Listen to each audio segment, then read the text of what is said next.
A reading from 1 Samuel chapter 25. Samuel died, and all the Israelites came together and mourned for him. Then they buried him at his home in Ramah. After this, David went to the wilderness of Paran. There was a man of the clan of Caleb named Nabal, who was from the town of Maon, and who owned land near the town of Carmel. He was a very rich man, the owner of 3,000 sheep and 1,000 goats. His wife, Abigail, was beautiful and intelligent, but he was a mean, bad-tempered man. Nabal was shearing his sheep in Carmel, and David, who was in the wilderness, heard about it. So he sent 10 young men with orders to go to Carmel, find Nabal, and give him his greetings. He instructed them to say to Nabal, "David sends you greetings, my friend, with his best wishes for you, your family, and all that is yours. He heard that you were shearing your sheep, and he wants you to know that your shepherds have been with us, and we did not harm them. Nothing that belonged to them was stolen all the time they were at Carmel. Just ask them, and they will tell you. We have come on a feast day, and David asks you to receive us kindly. Please give what you can to us, your servants, and to your dear friend David." David's men delivered this message to Nabal in David's name. Then they waited there, and Nabal finally answered, "David? Who is he? I've never heard of him. The country is full of runaway slaves nowadays. I'm not going to take my bread and water and the animals I have butchered for my sheep shearers and give them to people who come from I don't know where." David's men went back to him and told him what Nabal had said. "Buckle on your swords," he ordered, and they all did. David also buckled on his sword and left with about 400 of his men, leaving 200 behind with the supplies. One of Nabal's servants said to Nabal's wife Abigail, "Have you heard? David sent some messengers from the wilderness with greetings for our master, but he insulted them. Yet they were very good to us, they never bothered us, and all the time we were with them in the fields, nothing that belonged to us was stolen. They protected us day and night the whole time we were with them looking after our flocks. Please think this over and decide what to do. This could be disastrous for our master and all his family. He's so mean that he won't listen to anybody." Abigail quickly gathered 200 loaves of bread, 2 leather bags full of wine, 5 roasted sheep, 2 bushels of roasted grain, 100 bunches of raisins, and 200 cakes of dried figs, and loaded them on donkeys. Then she said to the servants, "You go on ahead and I will follow you." But she said nothing to her husband. She was riding her donkey around a bend on a hillside when suddenly she met David and his men coming toward her. David had been thinking, "Why did I ever protect that fellow's property out here in the wilderness? Not a thing that belonged to him was stolen, and this is how he pays me back for the help I gave him? May God strike me dead if I don't kill every last one of those men before morning." When Abigail saw David, she quickly dismounted and threw herself on the ground at David's feet and said to him, "Please, sir, listen to me. Let me take the blame. Please don't pay any attention to Nabal, that good-for-nothing. He is exactly what his name means, a fool. I wasn't there when your servants arrived, sir. It is the Lord who has kept you from taking revenge and killing your enemies. And now I swear to you by the living Lord that your enemies and all who want to harm you will be punished, like Nabal. Please, sir, accept this present I have brought you and give it to your men. Please forgive me, sir, for any wrong I have done. The Lord will make you king and your descendants also, because you are fighting his battles, and you will not do anything evil as long as you live. If anyone should attack you and try to kill you, the Lord your God will keep you safe, as someone guards a precious treasure. As for your enemies, however, he will throw them away, as someone hurls stones with a sling. And when the Lord has done all the good things he has promised you and has made you king of Israel, then you will not have to feel regret or remorse, sir, for having killed without cause, or for having taken your own revenge. And when the Lord has blessed you, sir, please do not forget me. David said to her, Praise the Lord, the God of Israel, who sent you today to meet me. Thank God for your good sense and for what you have done today in keeping me from the crime of murder and from taking my own revenge. The Lord has kept me from harming you, but I swear by the living God of Israel that if you had not hurried to meet me, all of Nabal's men would have been dead by morning. Then David accepted what she had brought him and said to her, Go back home and don't worry. I will do what you want. Abigail went back to Nabal, who was at home having a feast fit for a king. He was drunk and in a good mood, so she did not tell him anything until the next morning. Then, after he had sobered up, she told him everything.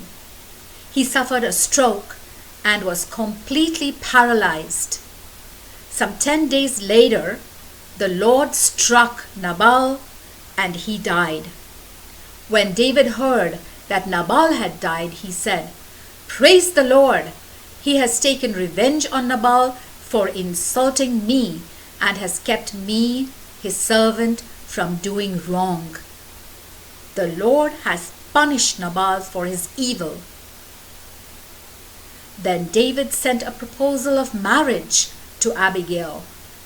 His servants went to her at Carmel and said to her, David sent us to take you to him to be his wife. Abigail bowed down to the ground and said, I am his servant, ready to wash the feet of his servants. She rose quickly and mounted her donkey. Accompanied by her 5 maids, she went with David's servants and became his wife. David had married Ahinoam from Jezreel, and now Abigail also became his wife. Meanwhile, Saul had given his daughter Michal, who had been David's wife, to Palti, son of Laish, who was from the town of Galim. The word of the Lord.